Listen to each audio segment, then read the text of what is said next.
70 साल से ये मक्कार मुसलमान इस देश का काफिर के पैसे से हज कर रहा था।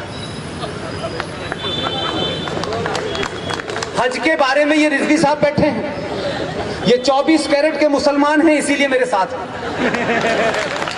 इनसे पूछिएगा, हज के बारे में फरमाया गया है कि जब आपने अपने घर की तमाम जिम्मेदारियां पूरी कर ली हो, सारे फर्ज अंजाम दे दिए हो, अगर घर में कोई जवान बेटी है उसकी निकाह शादी कर दी हो, आपने घर की सारी चीजों को पूरा कर दिया हो, तब आप अपने पैसे से, ईमान की कमाई से, किसी के दिए हुए पैसे से हज करने जाएंगे। जो इस्लाम में 5 पॉइंट हैं उसमें एक हज है, तभी अल्लाह तुम्हारे हज को मानेगा।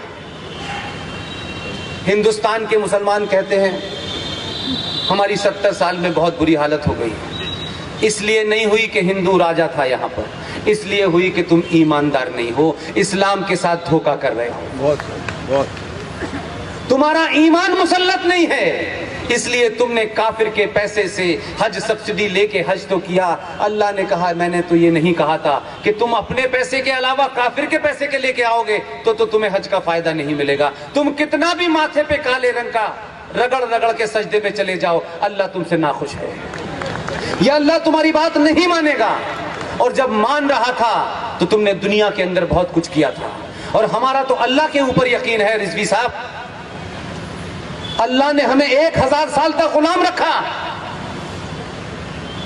हमने कभी अल्लाह की जात पर सवाल नहीं उठाया कि अल्लाह ने हमारे साथ ऐसा क्यों किया। हम ये मानते रहे कि हमारे अंदर, सनातन के मानने वालों में जरूर कोई ऐसी कमी आई होगी, जरूर किसी हम रास्ते से भटके होंगे, कि ताकि प्रकृति ने हमें सजा देने के लिए कि जो चीजें उसने बताई थी, जिन चीजों का हमको अनुकरण करना चाहिए था, जिन चीजों को हमको प्रिजर्व करना चाहिए था, हमने तमाम खत्म कर दी, सब खराब कर दी। दुनिया में ज्ञान बांटने वाले लोग आज गंगा के सफाई अभियान में लगे हुए हैं। हमने तब भी यकीन उसके ऊपर हमारा कमजोर नहीं हुआ, हमने माना कि 1000 साल तक हम गुलाम रहे। आजादी के बाद बौनों ने भी हमारे ऊपर राज किया, तब भी हमने कोई हथियार नहीं उठाया। माना कि हमारे चरित्र में, हमारे किरदार में कोई कमी आ गई होगी जिसकी हमें सजा मिली है। तुमने तो 2014 के बाद अल्लाह पे यकीन करना बंद कर दिया।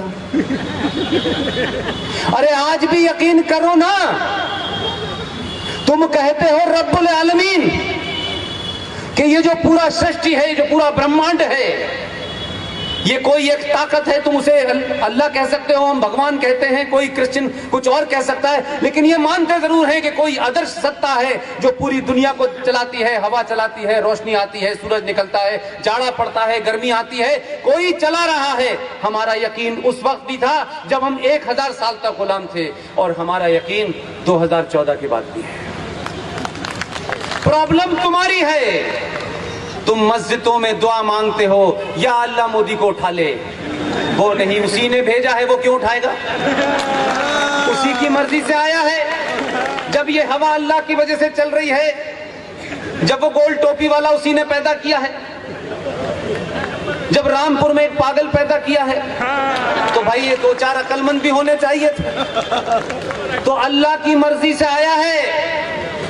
अगर नहीं सुने, शुरू में कहा सुन लो, नहीं माने तो उसने कहा उत्तर प्रदेश में बड़ा संकट है, यहां योगी को भेजो, दोबारा यहां भेज दिया। अगर आप नहीं सुधरे, पूरी दुनिया में इस्लाम की जो जिल्लत हो रही है, जो इस्लाम के बारे में कहा जा रहा है, जो इस्लाम को तुम जिस तरीके से पेश कर रहे हो, जो जिल्लत उठा रहे हो, तुम यकीन मानो इसके लिए ना कोई काफिर जिम्मेदार है, ना कोई यहूदी जिम्मेदार है। तुम अपने किरदार को देखो, तुमने कहां से चले थे, कहां आ गए। जिस अल्लाह ने तुमको बताया था कि एक इंसान का कत्ल पूरी इंसानियत का कत्ल है, तुम